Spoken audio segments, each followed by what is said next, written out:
Hi, I'm Brittleknee. I wanted to share with you one of the projects I've been working on this league. It's an Arakaali Fang full minion chaos conversion occultist. This sort of sprang to life after seeing the new ancient skull helm, which provides a rather insane buff to melee based minions provided you can stretch your passive tree to invest in power charges and account for its downside. So how does it work? Grabbing the 3 extra power charges from the passive tree and running precision will give the spiders around a 20% chance to crit. With a 3.33 repeating, of course, attacks per second, they will proc the Whispers buff on themselves fairly frequently and maintain moderately good uptime. The Whispers buff provides a 50% increased attack speed and attack damage for 5 seconds. The downside of the buff is a chaos degen and a loss of control over your minions. For the spiders, they can't take any sort of damage anyway, so they're unaffected by the degen, and the spiders being unleashed from you when they hear the whispers is not the worst thing ever. I chose Occultist since I knew I was going to have to stretch a bit for power charge investment, and there's always a nice ES notable nearby to each. Additionally, she provides Chaos Res Shred and Auto Wither, which allows you to move alongside your spiders versus having to have additional gem setups to debuff for chaos. Plus, the regen and stun immunity are always pretty nice.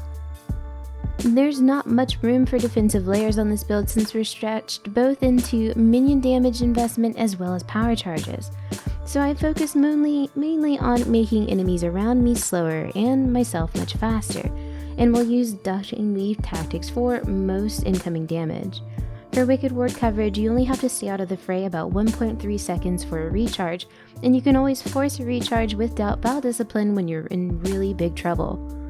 We're also taking advantage of the Chaos Res provided by the Ascendancy to stay a hybrid life ES build, so you'll need to make sure you've got Poison, Bleed, and Ignite removal flasks, as recharge cannot start where you're under the effect of any damage over time. Capable of easily hitting 10k plus EHP, you're probably okay for a stray hit here and there, but you're not really tanky since there's no incoming mitigation sources. Temp Chains, Spider Aura, Flesh and Stone are pretty much what separates you from incoming damage. In this footage, the build isn't even remotely optimized. I'm not res capped, my gems aren't even 20, and we're knocking out tier 16 bosses fairly easily at around 100 to 120k DPS per spider. With level gems and everything just so, spiders can get up to 260k plus DPS each, which means around 5.3 million Shaper DPS with all 20 present and max wither. This is really only the base of what the build is capable of. There's woke gems, frenzy charges, wither scaling, and other ways to push this beyond 7 to 8 million Shaper DPS pretty comfortably.